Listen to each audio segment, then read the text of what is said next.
Bom, graças a Deus, estamos aqui para a nossa aula de patrística e hoje o teólogo que nós iremos estudar, Irineu, tá bem? Que a tradição católica e também a tradição oriental chama de Santo Irineu. Aqui está o teólogo que nós vamos aprender hoje. Ele também é chamado como Irineu de Lyon. Lyon, uma região da França. O que a gente vai começar a pontuar aqui é o seguinte: existem, retomando, tá bem? Patrística, que é patrística, vai cair matéria de avaliação. Patrística refere-se a todo aquele período que começa no século II e vai até o século VIII. Isso aí é patrística, diz respeito ao período, cobre todo esse tempo onde os teólogos começaram a fundamentar a teologia cristã de uma maneira um pouco mais sistematizada. Isso chama-se patrística. Na patrística existem os pais apostólicos. Os pais apostólicos são aqueles primeiros teólogos depois dos apóstolos. Por isso, pais apostólicos, aqueles que ouviram as últimas pregações dos apóstolos ou que eram criancinha quando os apóstolos morreram e assim ouviram as pregações dos discípulos dos apóstolos. São chamados de pais apostólicos. E agora, junto com os pais apostólicos, existem os pais apologistas. Esses pais apologistas são aqueles que faziam defesa da fé cristã. Por isso, apologetas ou apologistas. E entre esses apologistas, nós vamos ter aqui o Irineu de Lyon. E ele, além de ser um apologista, ele também é chamado de pai antignóstico. Porque o que aconteceu? Não dá para você entender a importância dos pais da igreja se você não voltar no tempo, o contexto que está acontecendo agora. Exemplo, no nosso tempo existem três teologias que estão solapando a igreja. Solapando significa que está desconfigurando a igreja. Nós somos obrigados a enfrentar a heresia do nosso tempo. A heresia do nosso tempo é um pouco de gnosticismo, mas outras heresias de outros tempos, só que está um pouco mais pulverizado, alguma coisa assim mais sutil. Já que no nosso tempo existe uma heresia mais forte, que é a teologia da prosperidade. A teologia da prosperidade ela é representada por mega ministérios do movimento neopentecostal, que a ênfase da pregação deles é prosperidade material. Você é cristão, você é filho de Deus, você é dono do mundo, precisa ser empresário, precisa ser o dono do negócio e tem que comandar a sociedade civil, tem que ocupar as melhores cadeiras do mundo, cadeiras de comando, precisa se tornar o prefeito, o governador, o presidente, senador, deputado, dono da empresa. Você precisa ser autoridade nesse mundo. Esta é a ênfase da teologia da prosperidade. Não é possível que você, vivendo num país capitalista, com ampla inteligência e tendo Deus como sócio, viva na miséria, na pobreza, desempregado, doente, fracassado. Quer dizer que você não tem fé suficiente. Se você não tem fé suficiente para ganhar dinheiro, você vai ganhar o quê? Que tipo de fé é essa que você tem que você não consegue materializar ela em bens materiais? Fica pagando aluguel ao invés de ter casas de aluguel? Fica pagando diárias para você poder ir para a praia, em vez de ter casa na praia? Fica pagando passagem de ônibus, ao invés de ser o dono da empresa de ônibus? Essa aí é a teologia da prosperidade. E ela tem os seus mega ministérios, que eles não falam em R$1.000, R$10.000. Eles falam em milhões, milhares. As despesas são altíssimas e essa teologia da prosperidade, ela não está restrita somente ao movimento neopentecostal dos grandes ministérios. Ela veio para a mídia e conquistou e seduziu milhares de pregadores itinerantes e pregadores de igrejas locais. Dificilmente você vai encontrar uma igreja onde não tem ali um ou dois pregadores da teologia da prosperidade, que é uma espécie de negação da cruz de Cristo e até escárnio da cruz de Cristo. Afinal de contas, Cristo não pregou a teologia da prosperidade, não nesses moldes materialistas. Quando o apóstolo Paulo fala que Cristo, por amor de nós, fez-se pobre para que nós nos enriquecêssemos, é a mesma ênfase que o Jesus falou. aonde estiver o vosso tesouro, ali estará o vosso coração. Forjai para vós bolsas eternas nos céus, onde não tem ferrugem, onde não tem traça e onde não tem ladrão. Quer dizer, Jesus tem uma teologia da prosperidade espiritual, eterna, do reino de Deus, e não essa posse de bens materiais que a teologia da prosperidade ensina. Segunda heresia que tem no nosso tempo é a doutrina da confissão positiva. Doutrina da confissão positiva, onde você não pode confessar derrotas, não pode confessar fracasso, não pode confessar doenças, você não pode abrir a sua boca com palavras negativistas. E da onde que vem esse negócio da teologia da confissão positiva? Isso vem dos americanos, que desenvolveram a neurolinguística. A neurolinguística é uma ciência quase que esotérica, tá bem? Mas é uma ciência que ela vai fazer uma reprogramação do ser humano a partir do vocabulário. Você é o que você fala. Então, à medida que você vai pronunciando muitas palavras negativas, você vai criando uma energia negativa em torno de você. E essa energia negativa tranca as portas e te deixa doente, porque existem doenças chamadas de psicossomáticas. Doença psicossomática é aquela que não existe no corpo, só que ela vai aparecendo no corpo porque a tua alma está doente. Sua alma está doente porque tua mente está doente. Sua mente está doente porque o teu vocabulário está doente. Muda o vocabulário, aí você vai curar a sua mente. Curando a sua mente, você cura o seu corpo. Isso aí, a neurolinguística veio para a teologia cristã com o nome de confissão positiva. Por isso, não confesse a derrota. Aponte para o lugar a casa que você quer comprar e diga: eu comprarei essa casa, serei dono desta casa, aconteça o que acontecer, em nome de Jesus serei dono dessa casa, vou trabalhar naquela empresa e vou conquistar aquela faculdade. Confissão positiva. Não diga: estou com dor de estômago, porque se você disser estou com dor de estômago, a doença não vai embora. E depois que você confessou, estou curado em nome de Jesus, nunca diga: não estou curado, estou doente. Não, porque aí você está atraindo a derrota. Essa mesma teologia faz parte dos púlpitos das nossas igrejas e das nossas pregações e das nossas campanhas também, quando a gente aí vai chamando o povo para eles fazerem uma confissão positiva também. Essas duas teologias aí são heresias do nosso tempo. E uma terceira teologia herética que existe no nosso tempo é chamada de teologia da libertação. Essa teologia da libertação, ela diz o seguinte: não adianta nada você pregar o evangelho para as pessoas se você não der socorro social para elas. Você tem que ter uma assistência social muito bem montada na sua igreja. Tem que dar a palavra e tem que dar o pão, a roupa, o teto.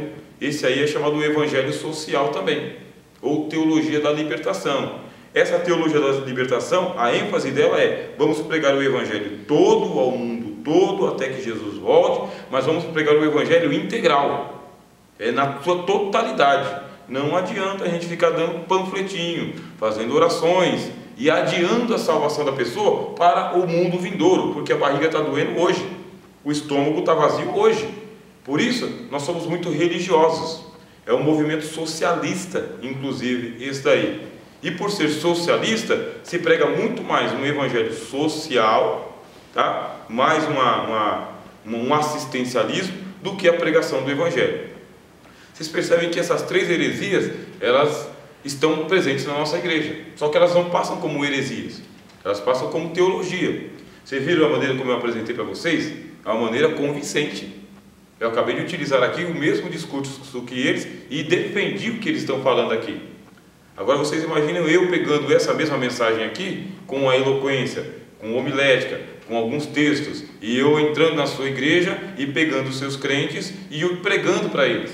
Com certeza eu vou levar um dinheiro no bolso, e a partir de agora eu deixei uma celeuma na igreja, porque o pastor local não prega isso, eu vim e preguei, e agora tem várias pessoas pensando semelhante a mim.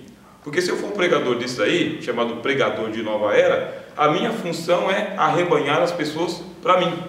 Não levá-las a Cristo, mas trazê-las para mim. Bom, essas são as heresias do nosso tempo. Nós temos que enfrentá-las também. Vocês vão ter a matéria de heresiologia, e nessa matéria vão pegar várias heresias do nosso tempo. A nossa matéria é patrística. Irineu enfrentou uma heresia desse naipe no tempo dele, que era o gnosticismo. O gnosticismo ele era tão forte quanto as 3 heresias que eu falei para vocês aqui hoje. Existiam igrejas gnósticas e líderes gnósticos, líderes simpáticos, líderes muito bem educados, líderes cultos, não eram ignorantes, não eram iletrados, não eram irresponsáveis. A vida desses líderes gnósticos era um padrão, eram homens de piedade. A ênfase deles era uma vida mais casta, espiritual. A única dificuldade que tinha no ensino dos gnósticos era o seguinte: eles rejeitavam os princípios que eram considerados apostólicos.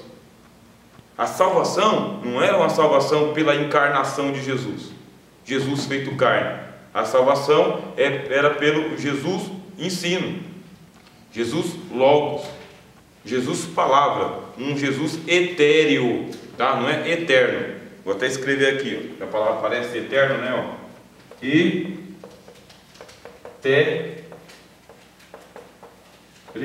éter, tá vendo? O que é o Jesus etéreo? Não é um Jesus carnal, que tem carne e sangue. Jesus etéreo é um Jesus pneumáticos, espiritual, sabe? Uma espécie de nirvana, uma espécie de luz cósmica, virtude, presença, que eles usavam muito. Eles usavam símbolos de presença, luz, pneuma, que é espírito, inteligência, mente. Esse é o Jesus gnóstico. Não é o Jesus que passou pela cruz, que foi martirizado. Agora você imagina que você está no 2º século, os apóstolos estão mortos, foram mortos pelo Império Romano, as igrejas agora são todas de falas grega, as escrituras que tem nas mãos são as escrituras dos judeus, e os judeus não eram muito bem-vindos no mundo dos gregos, porque os judeus eles eram considerados bárbaros, tá bem? Tanto eles eram considerados bárbaros que eles eram barbados, e a palavra bárbaro vem de barba mesmo. Os gregos consideravam coisa feia para o homem usar barba. É feio, é uma coisa que denota que ele não é civilizado, ele não é culto, ele é um cara que ele está na floresta. Por isso que os gregos eles não tinham, sabe, amizade com os judeus, eram considerados bárbaros mesmo. A amizade que eles tinham, que não era bem amizade, era um relacionamento de negócios. Eu tenho que negociar com o judeu porque o judeu tem dinheiro, então eles negociavam com os judeus, mas não tinham amizade. E outra coisa, quando um grego tinha que se converter ao judaísmo, ele tinha que praticar a circuncisão. E a circuncisão era uma afronta para o espírito grego. Uma afronta. Eles não queriam ser circuncidados de maneira nenhuma. Os apóstolos morreram. A Bíblia que tem é a Bíblia dos judeus, escrita em hebraico, representada por judeus barbados. Agora tem o cristianismo.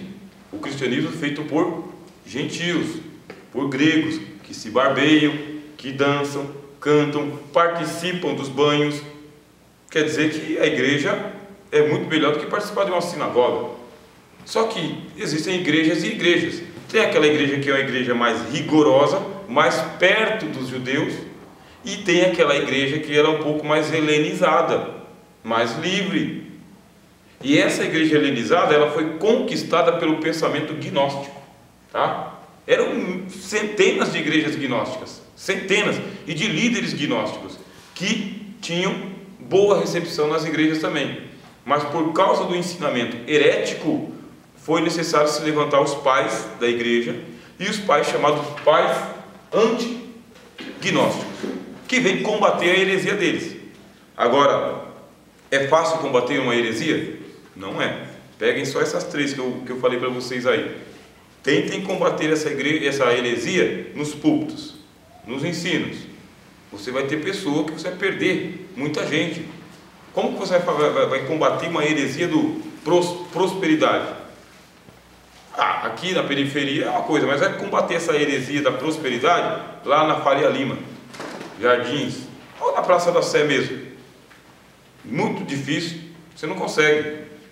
Quer dizer que para combater lá a heresia dos gnósticos foi muito difícil, mesmo porque os gnósticos eles tinham algumas amizades muito influentes, E eles usavam essas amizades e influências para perseguir os outros cristãos também. Muito difícil. E aqui em Lyon, tá vendo? Lyon, na França, está acontecendo uma perseguição. Eu vou utilizar agora o livro Documentos da Igreja Cristã, do Bettenson, para poder ler. Eu vou ler para vocês o texto, onde ele fala da perseguição lá em Lyon, tá bem? A Epístola das Igrejas Galicanas. Quem escreveu foi Eusébio de Cesareia. Estamos estudando para patrística e vocês precisarão um dia parar para ler o livro chamado História Eclesiástica. História Eclesiástica foi escrito por Eusébio de Cesareia. Ele é considerado o primeiro historiador da igreja, depois de Lucas. Bem, ele é o primeiro homem assim, gentil, fora dos apóstolos, que escreveu a história da igreja. Por isso é chamado História Eclesiástica. Ele foi pegando lá desde os dias de Cristo e foi traçando a história da igreja até os dias dele. E ele vive num tempo de perseguições. Ele escreveu aqui, Eusébio que escreveu, tá bem? Os servos de Cristo que vivem em Viena e Lyon da Gália, aos irmãos estabelecidos na Ásia e na Frígia, que possuem a mesma fé e esperança de redenção que nós. Paz, graça e glória da parte de Deus Pai e de nosso Senhor Jesus Cristo. Nós não podemos expressar com palavras, nem pessoa alguma poderia descrever a gravidade dos padecimentos, o furor e a raiva dos pagãos contra os santos. Quantas e quais coisas sofreram os bem-aventurados mártires. O adversário caiu sobre nós com todo o ímpeto de suas forças. Não somente fomos expulsos das casas, das termas e do foro, mas inclusive fomos proibidos de aparecer em público. Mas a glória de Deus pelejou conosco contra o diabo. Em primeiro lugar, sofreram com a maior paciência quantas coisas podia inventar o populacho em sua perseguição: zombarias, feridas, rapinas, privação de honras fúnebres, prisão. Numa palavra, tudo quanto só imaginar a ralé, excitada pelo furor e a raiva contra seus adversários inimigos. Levados ao foro pelos magistrados das cidades, interrogados e confessos diante de todo o povo, eram lançados ao cárcere até a chegada do governador.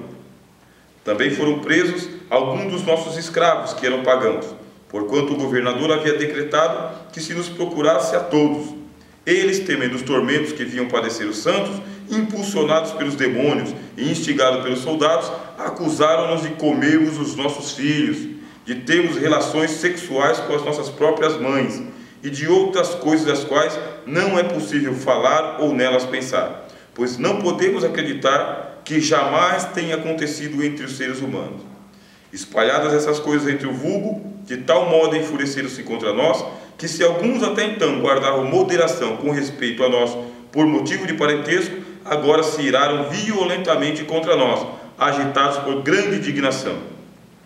Cumpria-se destarte o que tinha sido predito pelo Senhor: tempos virão em que todo o que vos matar julgará com isso tributar culto a Deus. Desse modo sofreram os santos mártires tais tormentos que não podem ser expressos em nenhum discurso. Foi levado também ao tribunal, retendo apenas a alma, para que mediante ela triunfasse Cristo, num corpo totalmente exausto e acabado pela ancianidade e enfermidade, o bem-aventurado Potino, que era bispo de Lyon. Tendo mais de 90 anos, respirava com dificuldade.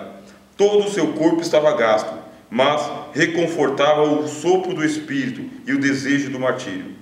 Levado pelos soldados até o tribunal e seguido pelos magistrados da cidade e pelo populacho que o injuriava, como se fosse o próprio Cristo, deu um testemunho insigne. Perguntado pelo governador quem era o Deus dos cristãos, respondeu: se tu és digno, conhecê-lo-á. Então, empurrado sem nenhuma humanidade, foi vítima de muitos ferimentos. Os que conseguiram aproximar-se precipitaram-se injuriosamente sobre ele com golpes e pancadas, sem levar em conta a sua idade. Os que estavam mais longe atiravam nele tudo quanto tinham na mão. Todos se teriam considerado réus de impiedade e de grave delito se não ultrajassem ao infeliz. Criam que, desse modo, vingava a injúria feita aos seus deuses. Daí, apenas respirando, foi levado ao cárcere, onde entregou a alma 2 dias depois. Então, Potino, bispo de Lyon, na França, foi martirizado, 90 anos de idade. E se eles martirizavam os bispos, martirizava todo mundo. Chegaram a ter um nome entre os pais da igreja, é porque alcançou um testemunho naquele tempo. Eles não dariam testemunho de alguém que tivesse negado Cristo, por exemplo, ou que não tivesse uma vida piedosa, ou que não estivesse disposto a ser martirizado, que foi o caso de Irineu também. Ele assumiu justamente o bispado de Lyon. Você imagina, se ele quisesse buscar uma honra mesmo, ia para outro lugar, não vai para onde tem perseguição, mas ele foi para onde tinha perseguição. Ele não precisava ir, porque ele era da Ásia Menor, e sendo da Ásia Menor, ele esteve ali nos tempos de Policarpo, tá? Policarpo, bispo de Esmirna, aquela igreja que está lá em Apocalipse, a igreja que padeceu perseguições. Policarpo foi bispo de Esmirna e foi martirizado ali por causa disso. Ele poderia então ter ficado por ali mesmo, mas o que faz ele? Sai de Esmirna, vai para Roma, e de Roma depois ele vai para a França e vai para Lyon, onde ele também será perseguido e depois vai sumir do mapa. Some do mapa, não se sabe exatamente como ele foi martirizado, mas a tradição diz que ele foi martirizado também, subiram com ele do mapa. Então aqui começa a importância de Irineu, para a gente dizer o seguinte: uma pessoa que está disposto a ser perseguido, martirizado, morto, sabe, e comungar da fé cristã, precisa no mínimo ser estudado. E quando ele falar alguma coisa, a gente tem que saber que ele não está tentando embustar uma doutrina, inventar uma doutrina, colocar uma coisa que não é verdade. Ele escreveu com lágrimas e com sangue e com suor e testemunho. O que ele escrevia tinha peso. E é isso que a gente vai ver agora, tá bom?